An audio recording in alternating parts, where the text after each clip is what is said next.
By now, many, if not all of you, have read Jennifer Prue's email regarding the Breathe Together yoga studio closing its doors for a period of time in response to the call for some social distancing to prevent the further spread of the COVID-19 coronavirus. And so as one of the teachers at Breathe Together Yoga, I am stepping forward in an attempt to offer you some inspiration and maybe a little bit of direction to continue your practice at home. And that is why I am welcoming you today to my home practice space. It's Saturday, which is typically a day that I do not practice. I take one day off to rest, and if I was teaching tomorrow, I would be doing a lot of prepping today.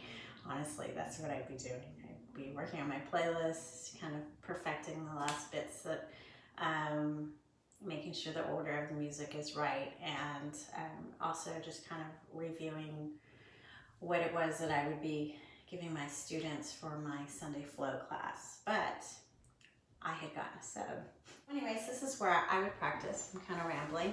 And I have a few tools that I use. And so aside from my yoga mat, which I love, I also have a yoga rug, which I will put on my yoga mat. I roll it out usually after the standing poses in my practice when I'm coming to seated, and it kind of helps like move through my jump throughs and my jump backs a little more smoothly, or an attempt to do them a little more smoothly.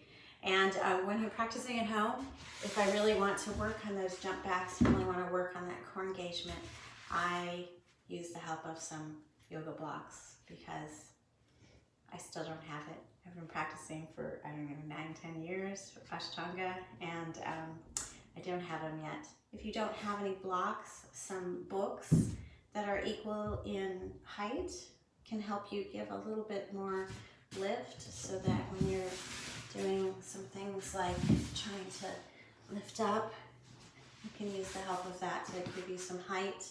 They're also good for when you're doing certain poses and you want to keep from falling over from one side or another because your knee is way off the ground, and it just kind of helps you, gives you balance. So they're good for that. They're good for the standing poses when you can't quite reach the ground. I know I've said it before, when I first started practicing yoga, I remember going into the Mysore room and I could not touch my toes, or I couldn't touch the ground without bending my knees, which is no big deal.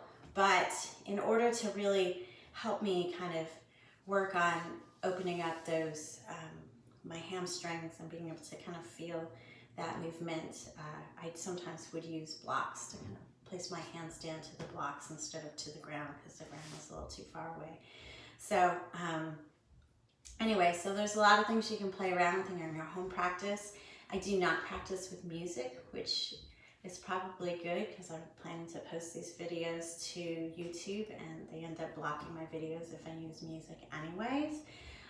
But in my home practice space, I find that if I use music, although it's very nice, my mind tends to wander off, and the music triggers me and sends me to somewhere else. And really, when I'm stepping onto my mat for my own practice, I want to feel those parts of the body, good and bad. I want to feel what feels good, but I also want to tune into what is telling me, like, whoa, don't go there, or whoa, you're not pushing down into that back leg enough.